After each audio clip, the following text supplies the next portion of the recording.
It's completely normal to grow, break your business, stop, fix the business, and then you can stabilize and you can grow from that place of stability. Welcome to Begin As You Mean to Go On, the podcast for mission-driven, service-based business owners who want to increase their income and their impact. I'm your host, Karanda Adair, recovering WordPress developer, content marketing coach, and CEO of Carvel Digital. If you're ready to work hard once to create systems in your business that continue to work for you as you grow, you are in the right place. Let's dig in. Hello, friends. Welcome back to the podcast. Today, I want to talk to you about the awkward teenage phase of business. This is a phrase that I coined, a month or so ago, that I've been thinking about a lot because this is where I am right now. I am smack dab in the middle of the awkward teen phase. It really feels like that. It's like, not quite, a fully adult business in some ways, for sure, but definitely not starting out, right? I've been at this for a while, but in terms of where I am in my growth, there's just definitely an awkwardness about it. And I said, I wanted to just talk to you about it because I think there's a lot of people who are going through this phase. Maybe you're in this phase and you don't even actually know it. There's 4 things I want to cover with you today. The first is a little bit about how I got here, what my background is, how do you even get to this phase of business? Because some people don't make it here. And the second is signs that you are in the teen phase of business. How do you know if you're in this phase? And then I want to talk to you about what you can focus on to navigate through this phase so that you can come out of it with a strong and scalable business.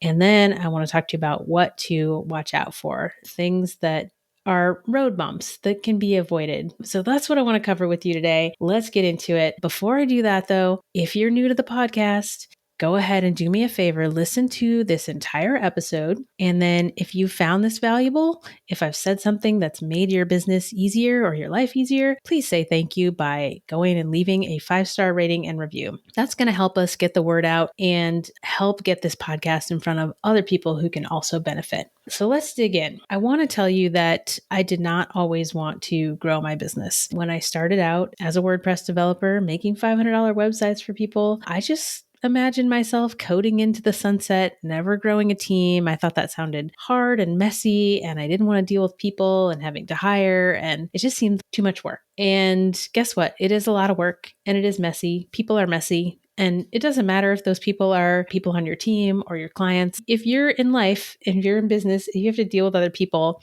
it's going to be messy.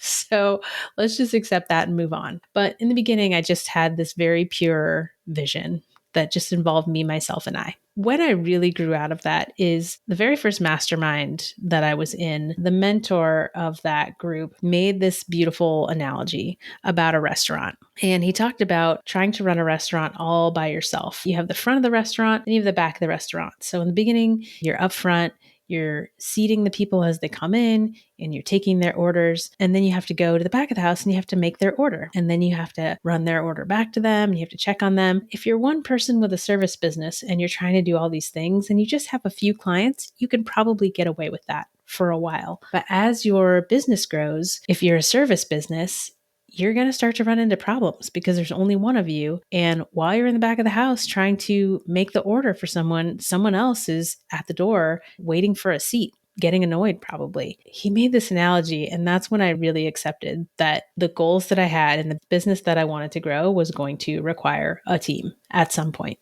And so that's when I stopped fighting the inevitable and was like, okay, I'm going to have to hire at some point. And I've dabbled, right? I've gotten VAs, I've hired people here and there with varying degrees of success, but I haven't really leapt into growing a team the way that I have this year.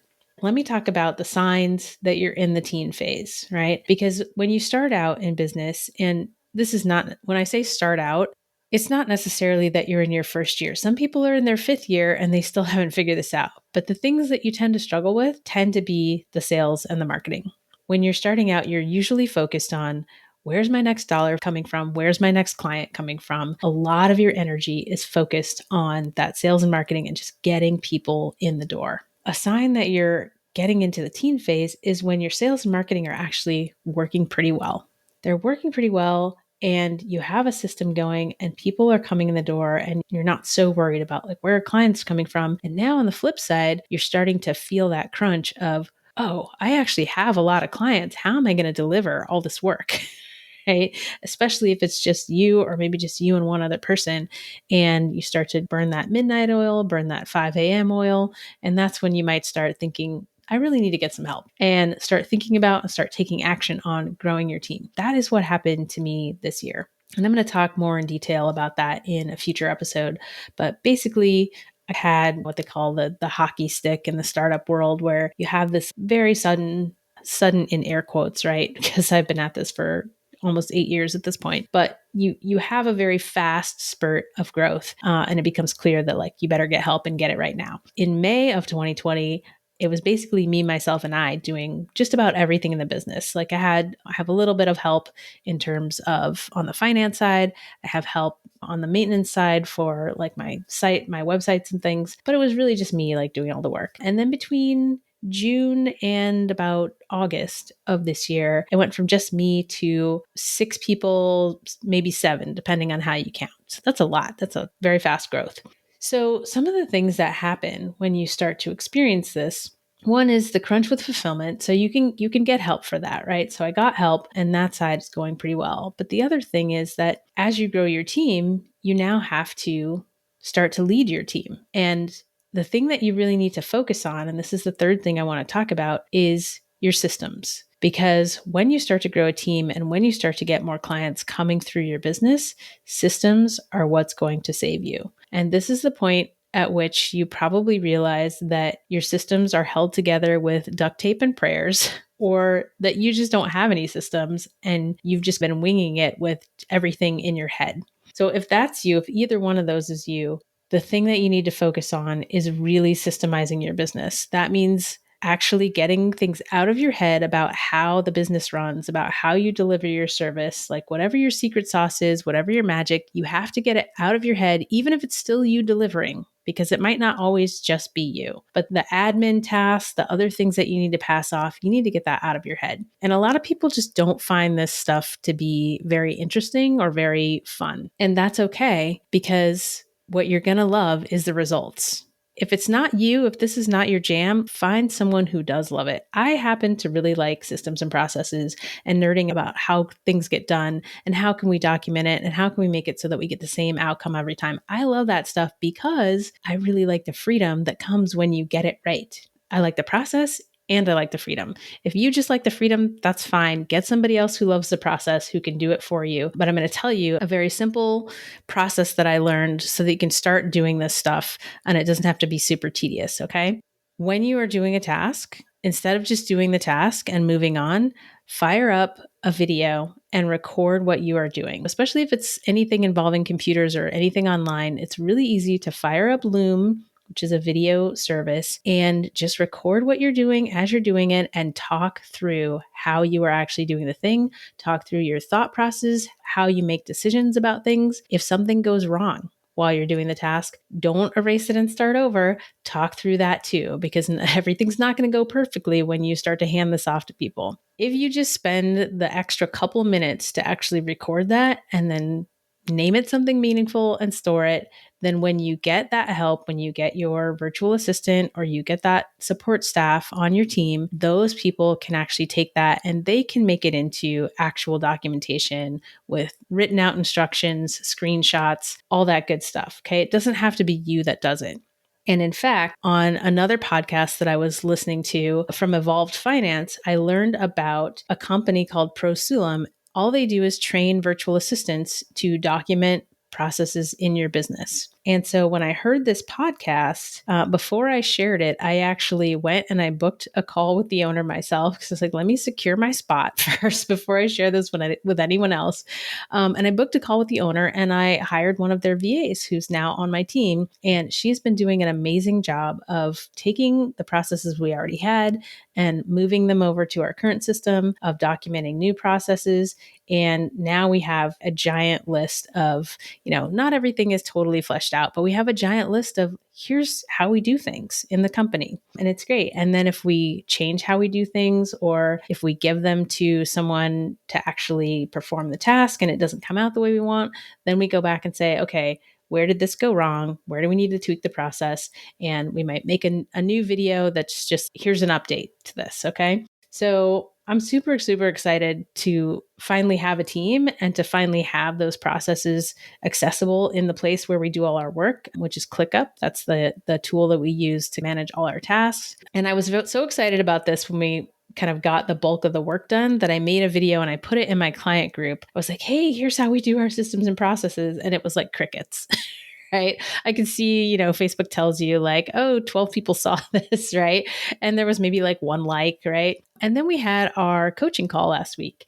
And the coaching call was really about how do you take information that you learn and actually implement it into your business so that you can reap the benefits, right? Because you can take information in all day long, all year long. If you don't actually implement it, then it's not doing you any good. And so this was the subject of our coaching call. And a lot of my clients are reaching the point where I'm teaching them content marketing, that marketing is working for them. And now they're like, oh, how do I systemize things? How do I get my time back?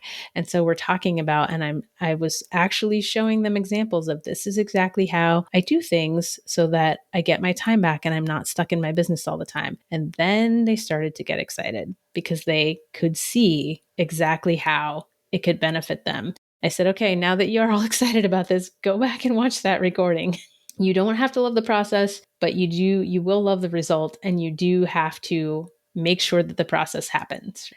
The other thing to focus on when you're in the teen phase is you're growing your team, which means you're going to have to learn how to delegate. And entrepreneurs, most of us are really, really bad about this. And if you're listening to this, you've probably done the thing where you thought, oh, I really should delegate this, but oh, it'll just be faster if I do it myself. We've all done that. I almost did that today. Here's the thing. You doing these things yourself, that's $10 an hour, $25 an hour tasks. But you getting how you do it out of your head and training someone to do it and leading them to take ownership of that, of the outcome of that thing, that, my friend, is $1,000 an hour task, at least. Because now you are duplicating yourself and you are imbuing your company with your values and your standards. And that's how you're going to be able to grow your company without burning yourself out, without running yourself into the ground. It's very, very important that you learn to delegate and that you learn to let things go.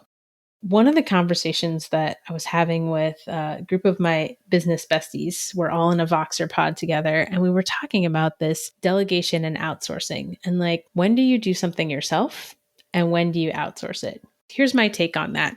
Because I've talked about this before, I don't think you should blindly just start outsourcing all the things in your business. That is going to lead you to a lot of trouble. But you do need to let things go at a certain point. And so here's how I suggest you do that. I think it's very important to know enough to be dangerous in most areas of your business. I'll give you an example. But the thing is, if you don't know anything about something that you're outsourcing, then how do you know if that person is actually doing a good job? An example of this that I have seen quite a few times is, let's take Facebook advertising. So I'm not an expert in Facebook advertising, but I know enough to be dangerous. I know some basic things about strategies that work on Facebook. And I've had clients come to me and say, hey, just as a part of doing our work together, they wanted to let me know, hey, I'm hiring someone to do my Facebook ads. They're going to be driving traffic to this page, etc. And I would say, oh, great. Okay, tell me, what's the strategy? They would start to describe a strategy that involved spending a lot of money to spend ads on cold traffic, meaning people who had no idea, who had never encountered their business before, to try to get them to a sales page or to an opt-in or whatever it is. And that is a really expensive way to start running Facebook ads. So if you ask people who are very experienced in Facebook ads, they will tell you that it's always best to start with traffic to your warm market, meaning people who already are familiar with your business. They already know who you are. If you've ever had that thing where you opened up a website and then suddenly you saw ads for that, like following you everywhere you go, that's how they do that. It's called retargeting. And it's a way to show ads to people who you already know are familiar with your business because they've been to your website or maybe they're on your email list. So you're making a bigger ask of them because they already know you. There's a little bit of know, like, and trust there. And then when you're expanding into your cold audience, those people, you got to warm them up. So maybe you're just doing ads that give value to those folks and invite them to take a little tiny step into your world, maybe a freebie or an opt-in or something like that. So that's the basics, right? So if somebody comes to me and they're telling me that they hired this person, they're spending a lot of money on someone who doesn't know this basic strategy, that's like red flags all over the place. So that's why you want to know kind of the basics of the things that you're trying to hire for. And once you do know that and you hire someone who's really good and who's going to get you great results, then you build trust with that person. And as you build trust with those people on your team, then you can start to let go of the minutia and the day-to-day and the how it's done, and you can focus more on the outcomes, right? Because you have trust with this person, you have trust with your team, and now it can become more about, okay, this is what we're doing, and here's the outcome I want. And another example is social media. I know a lot of folks would really love to like not do their day-to-day social media anymore. And I was also that person. Instagram was my cross to bear, right? I love Instagram for my dog. I don't so much love it using it for business, but I took a course so that I could learn the basic Instagram strategy. And then I hired someone to manage my social media. So now we're to the point where I will spend maybe 15 minutes a week just approving the social posts before they go out. In the beginning, it was very much, okay, I want you to post this and this. And then it became, hey, here's the theme for the month. Go find some content in the content database. So we have the pot of gold, which is something I've referenced before on the podcast, and I'll stick in the show notes, but there's 7 years of content in there. So I just tell her the theme and she goes and pulls up some appropriate posts. Maybe I'll write, something new every so often, but now I spend 15, 20 minutes a week on that. And other than that, I don't have to deal with it. This is what I'm talking about when I'm talking about getting systems in place, learning to delegate, and then trusting your team once they have earned that trust. And it's not that everything goes perfectly, because everything's never going to go perfectly. But if something goes wrong, or if I look at something and it's not up to the standards that I want, we go back to the process. What went wrong here? How can we go back and tweak the process so that we get a better outcome next time? And it's not just me saying that. I've also started to hand off the updating of the process to my team. So I'm really trying hard not to be like, hey, this didn't work, go update this. I'm like, here's what didn't work. Go figure out why, go update the process so that it's better the next time. And if you create that culture of continuous improvement, that's how you're going to create freedom in your business. Those are my thoughts about the teen phase of business. And, I'm not coming to you from on high. I haven't reached 7 figures yet, but I've had a lot of really great mentors who have reached 7 and 8 figures. And sometimes I think it's valuable to not wait until you're all the way through a process. I think a lot of you are also in this phase. And if you are, I would love to hear like what your experiences are and how you're dealing with it. The last thing I want to talk to you about and want to warn you to watch out for is if you're just growing, and you never take time and space to stabilize your business, you are on the train to Burnoutville, okay? Nothing just grows and grows and grows without stopping. Like that's literally not natural. It's winter as I record this, and it's a time where things are shutting down and things are turning inward, and we all just want to cuddle up with a nice cup of hot chocolate and some Netflix. Like that's normal. And so if you reach this phase where your sales and marketing starts to work, you're getting into a growth phase, don't forget to actually take time to stop and figure out like, okay, now I'm in this new phase. What does my business look like at this phase? How do we stabilize? Because if you keep growing and growing and growing without doing that, your delivery is going to start to suffer because you're not going to be able to deliver a consistent experience to the clients who are coming through your business. It's completely normal to grow, break your business, stop, fix the business, and then you can stabilize and you can grow from that place of stability.